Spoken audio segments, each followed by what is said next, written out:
Hello everyone, good morning. Welcome back to my channel MS lifestyle. আশা করি তোমরা সবাই ভালোই আছো, আমিও ভালো আছি।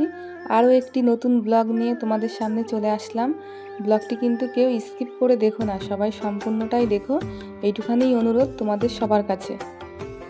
বন্ধুরা দেখো, সকালে ঘুম থেকে উঠেই বাসি কাজ সমস্ত আমার হয়ে গেছে, শুধু আমার ঘর মোছাটাই বাকি ছিল।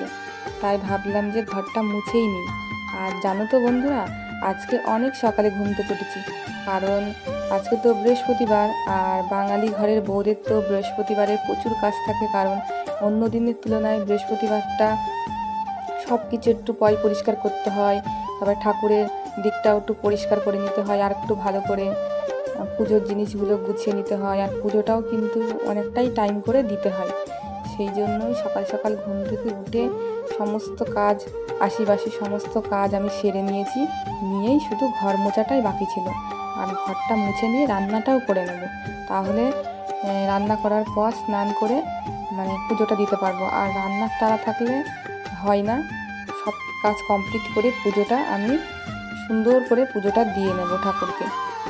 তাই সাথে থাকো বন্ধুরা, কি করি না করি দেখতে থাকো। আর আজকে সংসারের কোনো কাজই তোমাদের সাথে শেয়ার করিনি, শুধু ঘর মোছাটাই শেয়ার করলাম। আর ব্লগটা তোমাদের কেমন লাগলো কমেন্ট করে কিন্তু অবশ্যই বলো তোমরা।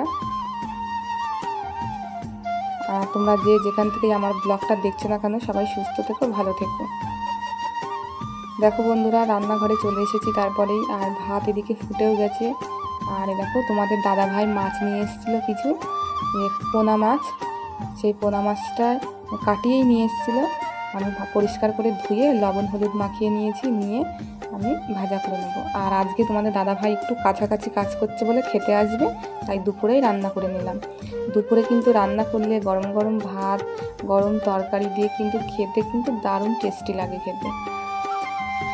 তারপরে দেখো বন্ধুরা, এদিকে তো ভাতও হয়ে গেছে আমার, আর মাছটাও ভাজা হয়ে গেছে, আর মাছের ঝোলটাও আমি করে নেবো। আর মাছে জানো তো আলু দিইনি, মাছটা শুধু করেছি সর্ষে পোস্ত দিয়ে মাছের ঝোল করেছি অল্প অল্প, খুব সুন্দর টেস্টি হয়েছিল খেতে, দারুণ হয়েছিল মাছটা। এই ঝোলটা ফুটে গেল, তারপরে আমি মাছটা দিয়ে দিয়েছি, দিয়ে কিছুক্ষণ ফুটিয়ে নিয়ে মাছের তরকারিটা নামিয়ে নেব। আর এইদিকে আমাদের বাড়ির থেকে শাক তুলেছিলাম, সেই শাকটাও একটু ভেজে নেব। আর আমাদের এই বাড়ির শাকটা দেখো বন্ধুরা, আমি সিদ্ধ করিনি, একেবারে পেঁয়াজ রসুন লঙ্কা তেলের ওপরে দিয়ে শাকটা দিয়ে দিয়েছি। আর এত নরম শাক, তোমাদের কি বলবো, একদম গলে গেছে, খুব সুন্দর হয়েছে খেতে। আর গরম ভাত দিয়ে তো জাস্ট ফাটাফাটি জমে গেছে একেবারে খাওয়াটা। আমার সব রান্নাবান্না কমপ্লিটই হয়ে গেছে, তাই রান্নাবান্না কমপ্লিট হয়ে যাওয়ার পর তোমাদের একবার দেখিয়ে দিই। আর বেশি কিছু রাঁধিনি বন্ধুরা, এই যে ভাত করেছি, আর এইদিকে শাক ভাজাটাও তোমাদেরকে দেখিয়ে দিলাম, আর এই যে মাছের ঝোল করেছি সেটাও দেখিয়ে দিলাম। তারপরে দেখো, রান্নাঘরের কাজ তো পুরো কমপ্লিটই হয়ে গেছে, ছেলেকেও স্নান করানো হয়ে গেছে। তা ছেলে বললো, মা একটু খাবার দাও খাই। ছেলের মুখেও ভালো লাগছে না কিছু খেতে, তাই ঘরে একটু কুরকুরে ছিল, ওকে একটু দিলাম। এগুলো বেশি দিই না, মাঝে সাঝে একটু দিই ছেলেকে, কারণ খেতে চাই তো বাচ্চা মানুষ, তাই যে অল্প একটু দিলাম। আমিও কটা খেয়েছি, ভেবো না যে ও একা খেয়েছে, আমি ওখান থেকে কটা খেয়েছি। আর ছেলে খাওয়া দাওয়া হয়ে গেছে, ছেলে একটু বই পড়ছিল, একটু ছবি আঁকছিল, তাই তোমাদেরকে একটু দেখিয়ে দিলাম। তারপরে দেখো, আমি স্নান করে ঘরে চলে এসেছি, কারণ পুজো দিতে হবে, সব কাজ কমপ্লিট হয়ে গেছে, তাই স্নানটাও করে নিয়েছি। নিয়ে আমি চুলটা আঁচড়ে নেব, নিয়ে সিঁদুর করে নেবো, টিপ করে নেবো, নিয়ে তারপরে আমি পুজোয় বসবো। আর জানো তো বন্ধুরা, সকালবেলায় আমার কিন্তু ঠাকুরের জিনিস সব গোছানো হয়ে গেছে, ঠাকুরের বাসন মেজে ফুল বেলপাতা এসব সব তুলে আমি রেডি করে রেখে দিয়েছি, কারণ যাতে আমার পুজোয় বসতে পারি তাড়াতাড়ি করে সব কাজ সেরে। আর এই দেখো, আমার সিঁদুর টিপ করা হয়ে গেছে, এবার ঠাকুরের সব বাসনগুলো আমি ঠাকুরের কাছে নিয়ে চলে যাব, গিয়ে পুজো দেব। আর আমি কিভাবে পুজো দিই বন্ধুরা, তোমাদের সাথে আজকেই শেয়ার করি, যে বৃহস্পতিবারের পুজোটা আমি কিভাবে দিই সেটাই তোমাদের সাথে শেয়ার করলাম। তোমাদের কেমন লাগলো অবশ্যই কিন্তু জানিও।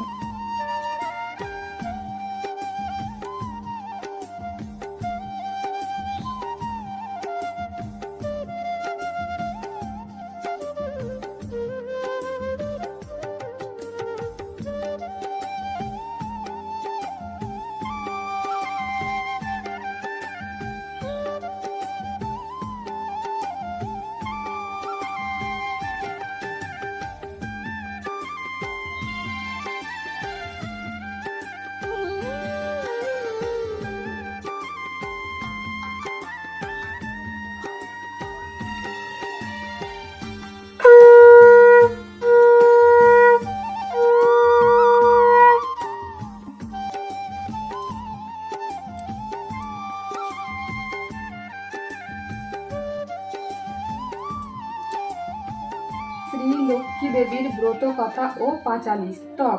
তৈলক্য পূজিতে দেবী কমলে বিষ্ণু বল্লভে, যথা তং সুইস্তা কৃষ্ণে তথা ভবময়ী স্থিরা, ঈশ্বরী কমলা লক্ষ্মী সঞ্চলা ভূতি হরিপ্রিয়া, পদ্মা পদ্মালয়া সম্পদ সৃষ্টি শ্রী পদ্মাধারিণী, দাঁত শৈতানিং নামালিং লক্ষ্মীং সপূজ্যং য পটে তিস্তিরা লক্ষ্মী ভবে তস্য পুত্র দ্বারা বিবিসহ।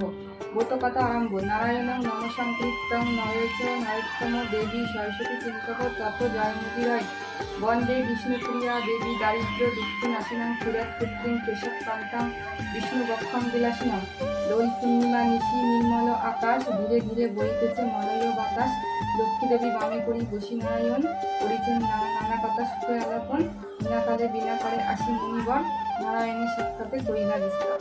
তারপর করজোড়ে করিয়া পুনতি কহিল নারদ মুনি নারায়ণ প্রতি, মহামাতে একামন তোমারও বিচার, চাঞ্চলা চাপলা পায় ফিরে দাঁড়ে দ্বার, কলেকে তরে তবে নারীকতায় স্থিতি, অষ্টবাসী সততায় ভুগিছে দুর্গতি, সতত পুকুরিয়া রত নরনারীগণ, অসহ্য যাতনা পায় দুর্ভিক্ষ বিষয়।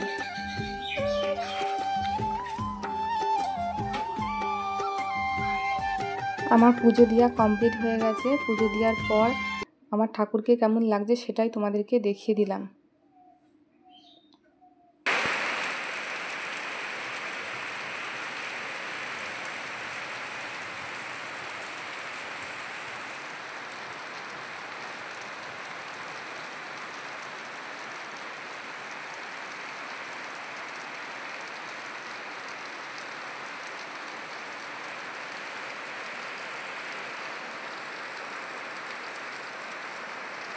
পুজো দেওয়ার পর আবার সন্ধ্যাবেলা তোমাদের সামনে চলে আসলাম। আর পুজো দেওয়ার পরেই দুপুরে খাওয়া দাওয়া করে নিয়েছি।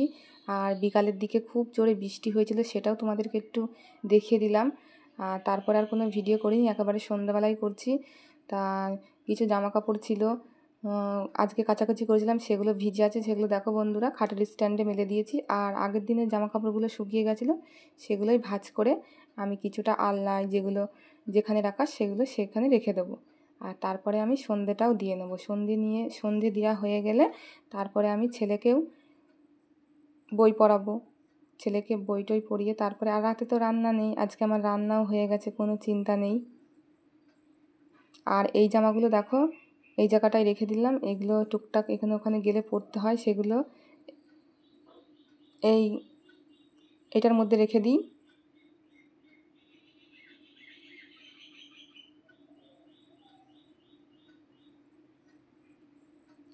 তারপরে আবার ছেলেকেও একটু টিফিন বানিয়ে দেবো, কারণ ছেলে আমাকে বলছিল মা একটু নুডলস বানিয়ে দাও।